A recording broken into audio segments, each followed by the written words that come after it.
परळकरांनो, मला तुम्हाला जाब विचारायचा आहे. इतकी सुंदर आमरसाची जागा तुम्ही पूर्ण मुंबईकरांपासून कशी काय लपवून ठेवू शकता? आणि त्याच आमरसाचा आस्वाद घ्यायला मी आज आलोय परळमध्ये, परळच्या कीर्ती महालमध्ये. मुंबईचा उकाडा तर तुम्हाला माहितीच आहे, त्यात जर आमरस भेटलं तर कसला भारीच विषय होऊन जाईल. त्याचसाठी आज गेलो परळच्या कीर्ती महलला. गेल्या गेल्या ऑर्डर केली आपली आमरसपुरी. आमरसपुरीने पोट तर वळणार नव्हतं, मग मागवली आपलं मिसळ पाव. मिसळ तिखट नव्हती पण चविष्ट नक्की होती. पण आपली आमरसपुरी काही यायला तयार नव्हती. मग आजूबाजूला थोडी नजर मारली तर लोक चायनीज आणि पनीरच्या डिश जास्त मागवत होते. मग आपण पण एक पनीर पहाडी ऑर्डर केलं. तेही चवीला बाप होतं. खाऊन मजा आली. आता येणार होता किंग आमरसपुरी.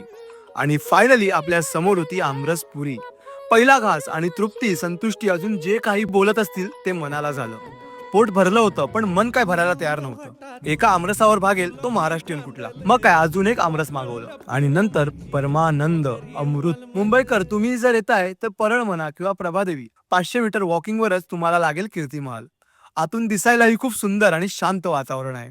परळकरांची गर्दी इथे कायम असते. तर मुंबईकरांनो, तुम्ही ही गर्दी करूनच टाका.